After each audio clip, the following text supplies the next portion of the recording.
ये इतने झूठे लोग हैं, इतने फ्रॉडी लोग हैं कि इनकी हर बात दोगली होती है कि वो अपनी खेती संभाले या बायोमेट्रिक करवाए या गेट पास ले।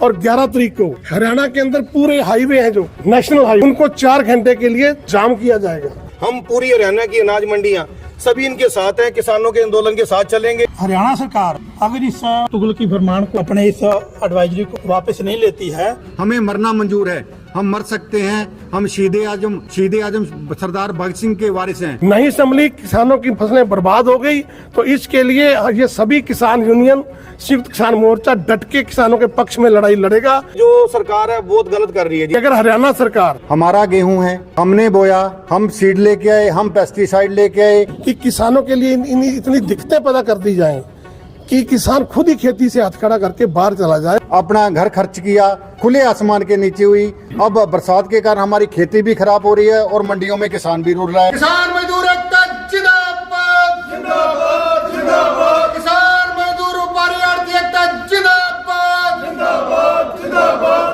बायोमेट्रिक कानून रद्द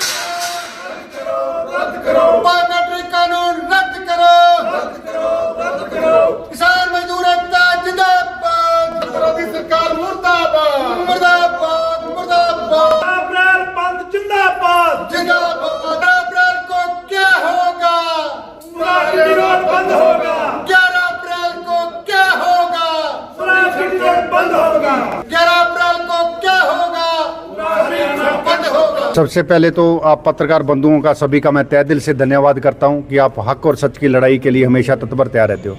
देखिए, जैसा कि डॉक्टर सुखदेव जी ने बताया कि संयुक्त मोर्चा हरियाणा की इमरजेंसी जो रात मीटिंग बुलाई गई थी, उसमें फैसला लिया गया है कि आने वाली 11 तारीख को ये सरकार के लिए अल्टीमेटम है। 4 घंटे के लिए पूरा हरियाणा का जो हाईवे रोड है वो हाईवे रोड जाम किया जाएगा, ताकि सरकार की जो कुंभकर्ण की नींद सरकार सोई हुई है उसको जगाने के लिए। अगर सरकार अल्टीमेटम से पहले अपनी बात बैकफुट पे आ जाती है तो शायद हम इसको स्थगित भी कर सकते हैं, अन्यथा हमारी जो कॉल है यूं की तूं रहेगी। ये हमारा ट्रेलर है, पिक्चर जो है वो आगे इनको बड़ा आंदोलन करके इनको दिखाई जाएगी। सरकार तो कह रही है इससे फ़ायदा किसानों का, नुकसान नहीं है, बायोमेट्रिक हो रही है। तो देखिए, फ़ायदा किस चीज़ का है? हमारा गेहूं है, हमने बोया, हम सीड लेके आए, हम पेस्टिसाइड लेके आए, हमने अपना घर खर्च किया, 6 महीने हमने जो खेतियाँ खुले आसमान के नीचे हुई, अब बरसात के कारण हमारी खेती भी खराब हो रही है और मंडियों में किसान भी रुल रहा है। बताओ, किसान के पास समय कहाँ है कि वो अपनी खेती संभाले या बायोमेट्रिक करवाए या गेट पास ले? इतना समय नहीं है किसान के पास। तो लगता है आपकी कॉल से प्रेशर सरकार पर बनेगा। देखिए, जो कॉल है वो संयुक्त मोर्चा हरियाणा की कॉल है। अभी तक मैंने पहले भी आपको कम शब्दों में कहा था कि ये अभी ट्रेलर है, पिक्चर अभी बाकी है। इसमें संयुक्त किसान मोर्चा भारत वो भी इन्वॉल्व होगा, उसके साथ जितनी भी आरती एसोसिएशन है पूरे भारत की, ये नहीं कि सिरसा की या हरियाणा की। हमारे साथी आरती एसोसिएशन वाले भी हमारे साथ है, उन्होंने भी हमारा समर्थन किया है। और 11 तारीख की जो कॉल है वो पूरे संगठन, जितने भी कमेरा वर्ग है, किसान है, मजदूर है, जितना भी कमेरा वर्ग है, आरती एसोसिएशन है, वो हमारा समर्थन कर रही है और पुरजोर इसका विरोध किया जाएगा।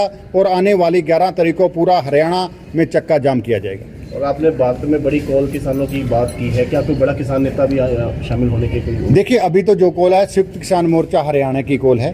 अगर हमारी एसके संयुक्त किसान मोर्चा भारत की मीटिंग होगी, उसमें जो भी फैसला संयुक्त किसान मोर्चा भारत लेगा तो वो ज्यों की त्यों ग्राउंड पे लागू किया जाएगा। मतलब सरकार को ये मांगे मानने पर मजबूर कर दिया? बिल्कुल करनी पड़ेगी सरकार को, क्योंकि हम ये नहीं चाहते कि किसान या मजदूर जो भी है उस पर ये डाका डालें। और ये जो भी है, जितना कुछ भी है, ये पूंजीपतियों को देना चाहती है। ये चाहती है किसान की फसल मंडियों में ना बिके, बायोमेट्रिक में उलझे, गेट पास पे उलझे, उसके बाद किसान मजबूर हो जाए जो अपनी ज़मीन है पूंजीपतियों को देने के लिए। और ये काम हमें मरना मंजूर है, हम मर सकते हैं, हम शहीद आजम सरदार भगत सिंह के वारिस हैं, हम देश के लिए कुर्बान हो सकते हैं, किसान मजदूर के लिए कुर्बान हो सकते हैं, और किसान और मजदूर को कभी बर्बाद होने नहीं देंगे। इसके लिए जो भी हमें आंदोलन करना पड़े, जो भी राह अपनानी पड़े, वो हम अपनाने के लिए तैयार हैं। सिरसा में अभी हमारी मीटिंग, सुबह मीटिंग हुई थी, उसमें अभी प्रॉपर फैसला नहीं हुआ। शाम को फिर दोबारा एसकेएम सिरसा मीटिंग करेगा, जो भी जगह निश्चित होगी वो आपको बता दिया जाएगा। मैं रघुवीर सिंह देओल, जिला अध्यक्ष भारतीय किसान यूनियन एकता ग्राम। ये दुनिया के लिए जिस तरह ट्रंप पूरी मुसीबत बना हुआ है, उसी तरह ही भारतीय जनता पार्टी की सरकार पूरे देश के लिए जहाँ संकट का विषय बना हुआ है, वहीं खास करके जो डबल इंजन की सरकार की बात की जाती है, जहाँ जहाँ भी ये डबल इंजन की सरकारें हैं, वहाँ पब्लिक के लिए, किसानों के लिए, मजदूरों के लिए समस्या उत्पन्न की जा रही है।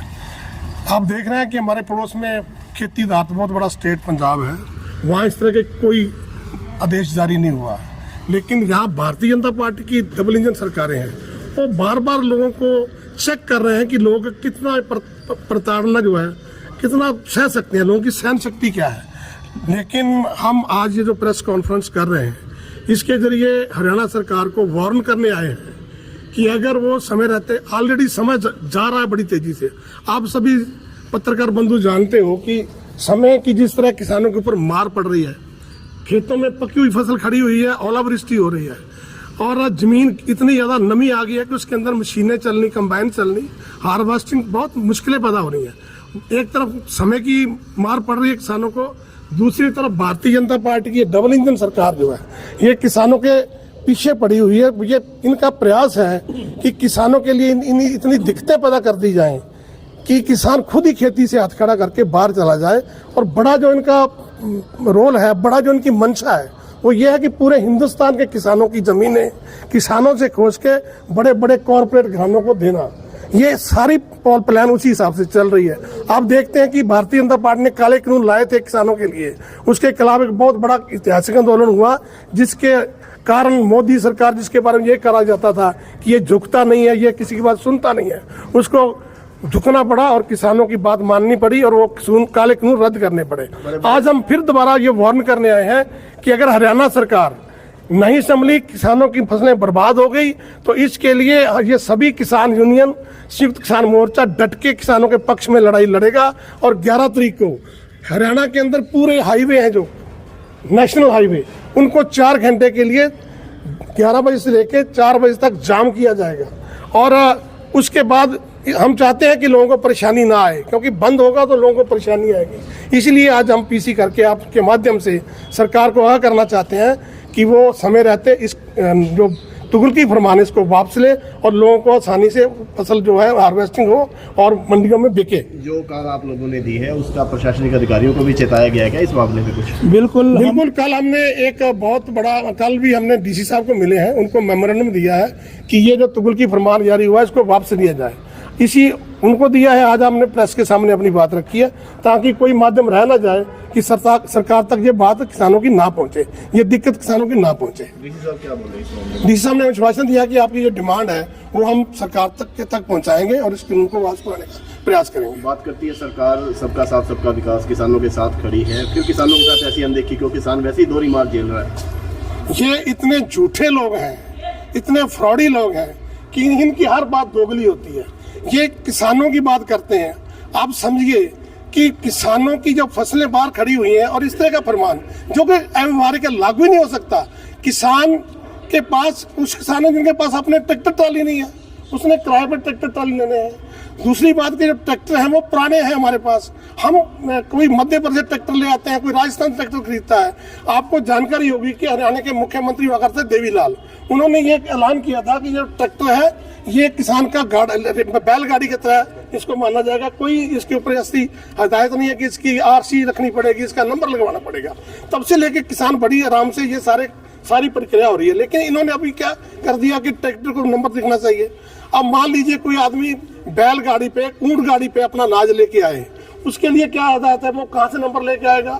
और किसान जब खेती हार्वेस्टिंग करता है, उसके हाथ बुरी तरह लिबड़े होते हैं, गंदे होते हैं। बायोमेट्रिक इस तरह का सिस्टम है कि अगर बहुत साफ भी हो, वह भी कई बार नहीं उठाते और दूसरी बात, ये जो सिस्टम है हमारा नेटवर्किंग का, इंटरनेट का, वो कई बार फेल हो जाता है। अगर मान लीजिए इंटरनेट फेल हो गया, बायोमेट्रिक हो नहीं सकती, तो किसान कहाँ जाएगा? उसके खेत में कंबाइन चल रही है, उसने हार्वेस्टिंग करा के अपनी मंडी में अनाज लाना। ये सारी अव्यवहारिक बातें हैं, ये सरकार को समझना चाहिए, सुधार से लेना चाहिए। कि हरियाणा सरकार ने कणक की खरीद ਨੂੰ ਲੈ ਕੇ ਜਿਹੜਾ ਇਹ प्रोग्राम दिता है, हिंदी में अगर बोलें तो हम कह सकते हैं कि हरियाणा सरकार ने गेहूं की खरीद को लेकर एक एडवाइजरी जारी की है जिसके तहत किसान को मंडी में आने के समय उसके ट्रैक्टर की पूरी जानकारी और किसान की पूरी बायोमेट्रिक करवानी जरूरी है। और हम समझते हैं कि ये जो तरीका है ये अव्यावहारिक है, पॉसिबल नहीं है इसको लागू करना।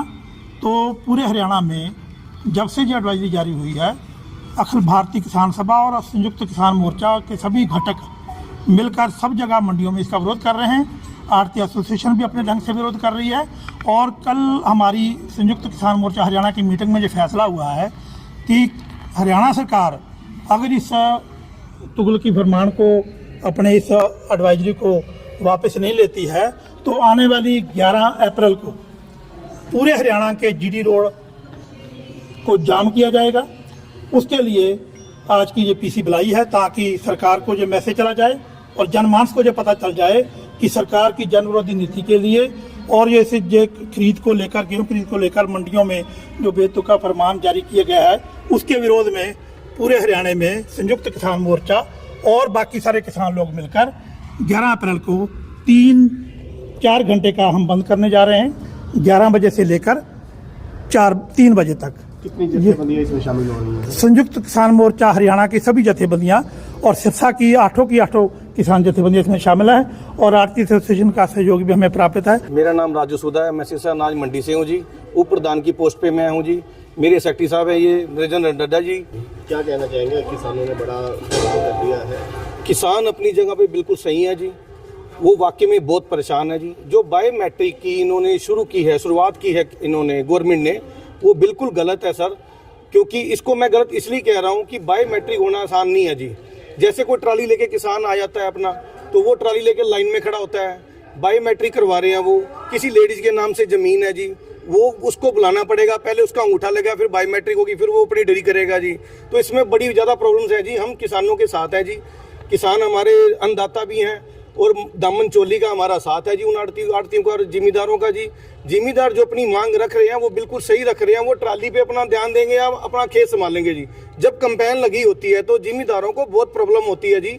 वो अपना सामान लेकर अपनी जो फसल है वो लेके मंडी आए हुए हैं और बायोमेट्रिक की लाइन में लगे होते हैं। तो नहीं जी सर, ये अच्छी बात नहीं है। ये जो सरकार है बहुत गलत कर रही है जी इस चीज़ के लिए जी। आप लोग मैं इसका खिलाफ, हाँ जी, हम किसान भाइयों के बिल्कुल साथ है जी। किसान जब भी हमें कहेगा 11 तारीख को, वैसे भी ये जाम लगाने जा रहे हैं, हम पूरी हरियाणा की अनाज मंडियां सभी इनके साथ हैं, किसानों के आंदोलन के साथ चलेंगे, उनके साथ बैठेंगे। अगर उसके अलावा हमें कोई और भी बड़ा कार्य करना पड़ा, कोई बड़ी हड़ताल करनी पड़ी, तो हम इनके साथ हैं जी। क्योंकि हमारा दामन चोली का इनके साथ रिश्ता है जी, माँ बेटी का रिश्ता है जी, हम इनको नहीं छोड़ सकते जी।